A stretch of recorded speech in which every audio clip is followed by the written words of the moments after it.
So...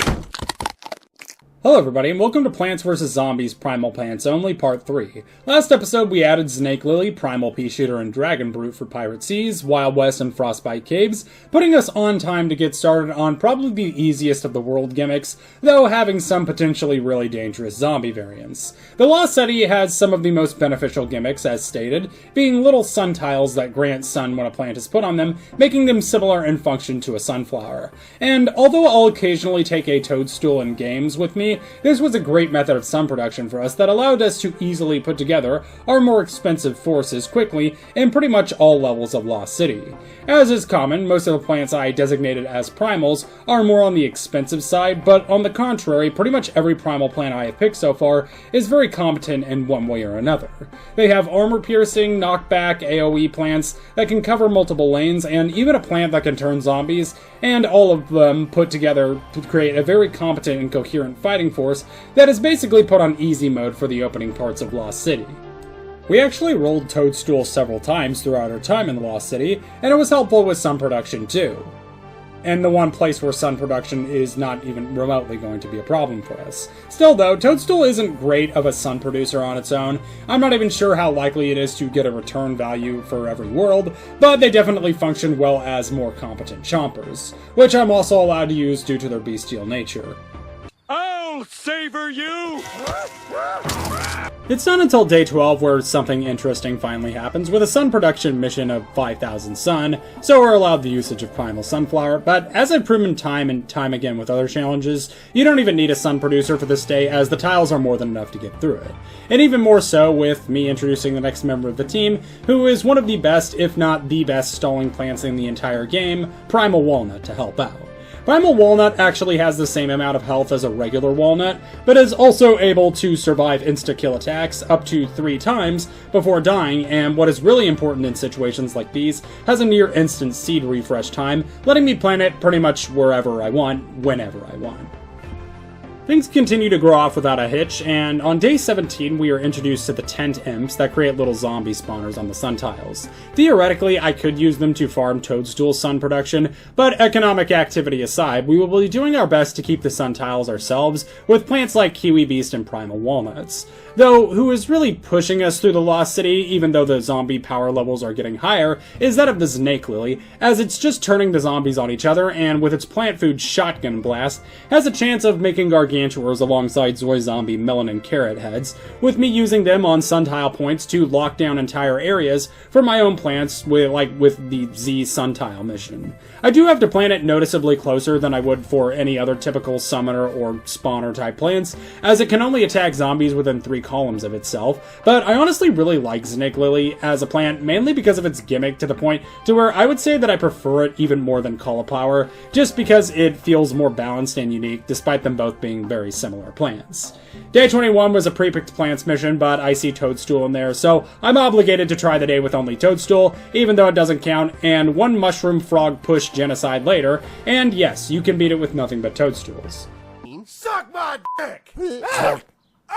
You obese fucking mute! Day 22, I don't know, I burped really loudly and suddenly I had archaic knowledge of the void. Day 23, a Gargantuan showed up alongside these Relic Hunter zombies, which are usually pretty nasty to deal with for me, but fortunately, once again, the Snake Lily can instantly turn them into Zoy zombies, effectively finishing inside them. Day 24 had a wave of flowers I needed to protect from trampling, but once again, the Snake Lily came in clutch. Almost like the Snake Lily fits a certain theme here in the Lost City.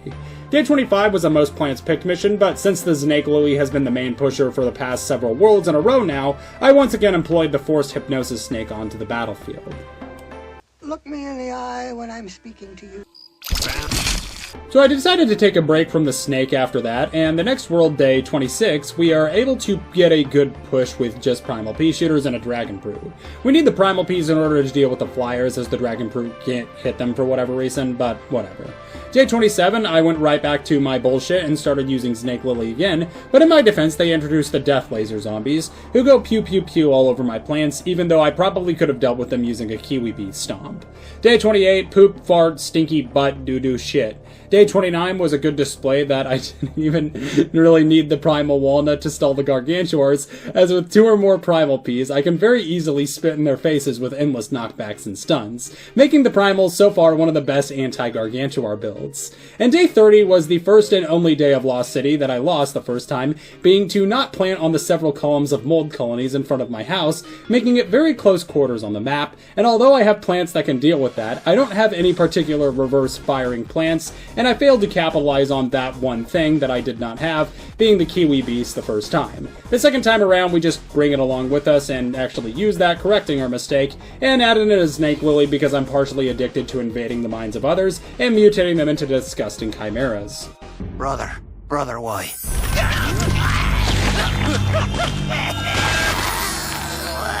And with day 31 being pre-picked lanes, and day 32 being to fire a rocket launcher at Dr. Zomboss's Zeppelin, we're done with the Lost City. And moving on to the far future, we once again have another really good world gimmick, being the power tiles that cause multiple plant food effects to go off at once. Obviously, that can be anywhere from barely noticeable to completely overpowered. Like with Primal Pea Shooter, its knockback spam isn't too noticeable, but things like Snake Lily or Kiwi Beast blasting pretty much the whole map is completely massive. And early on, you can expect me to just blast through Far Future pretty effortlessly, even more so to the fact that Far Future isn't a particularly difficult world up until the late game mech spam starts showing up. Nothing of note happens because of this until around day 4, where it's a sun bomb mission, being you can only gain money from sun bombs, and you can also click them early to blow them up. Joke's on them, not only do sun bombs make sun faster, but I'm also using Fallen Sun anyways. And day 5 onwards introduced the first of the mechs, which also presented both a problem and a solution in regards to my forces. So, my Snake Lily can't possess and mutate robots, even if their tornado can still damage them decently well.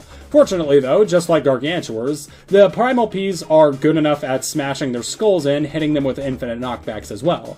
And thus, with enough of them, we can successfully outfight most of the far future mechs they throw at us with no significant issues, at least at first. And day 10 onwards introduced the Disco Mechs, which are arguably the most dangerous of the several mechs due to their ability to pull the Michael Jackson zombie in the first game summoning 4 zombies, except their zombies also have the ability to fly.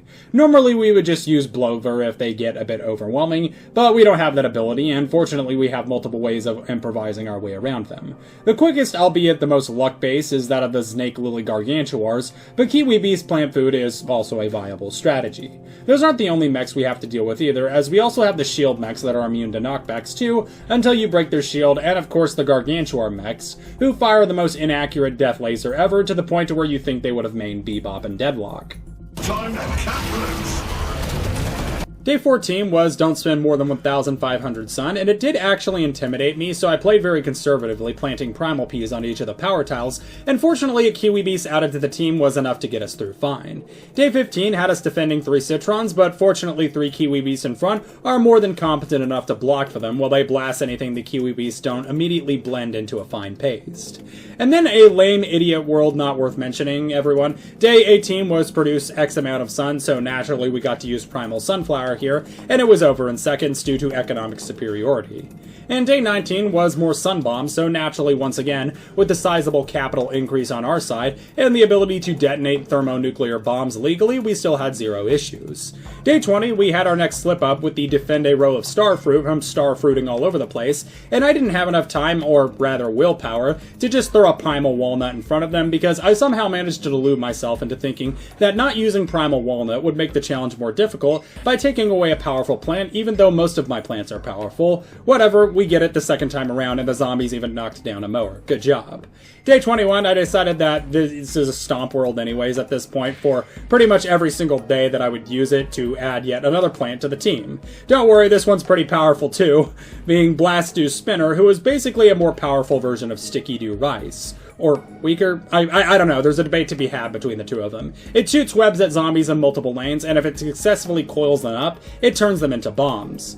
And yeah, the challenge for this world of the far future was basically done after this, with Blast-Dew Spinner, and I'm gonna be totally honest, I may or may not put this guy on the ban list, at least until the later worlds, as he totally crushed it here, completely detonating everything around him, dealing with armor and hordes alike, and for some reason, unlike Dragon Brute, it can actually target flyers. But yeah, after crushing Dr. Zomboss's forces so terribly that he's probably going to execute some of his generals after this, and facing his Robo-Press mech at the end of Far Future where I need to crush his pelvis again, I decided to call this episode here, as we had completely blitzed through these two worlds with little issue putting my thoughts on the possibility of this challenge at this point being a total overwhelming success. Still though, it's about the journey, not the destination, and we're only halfway through.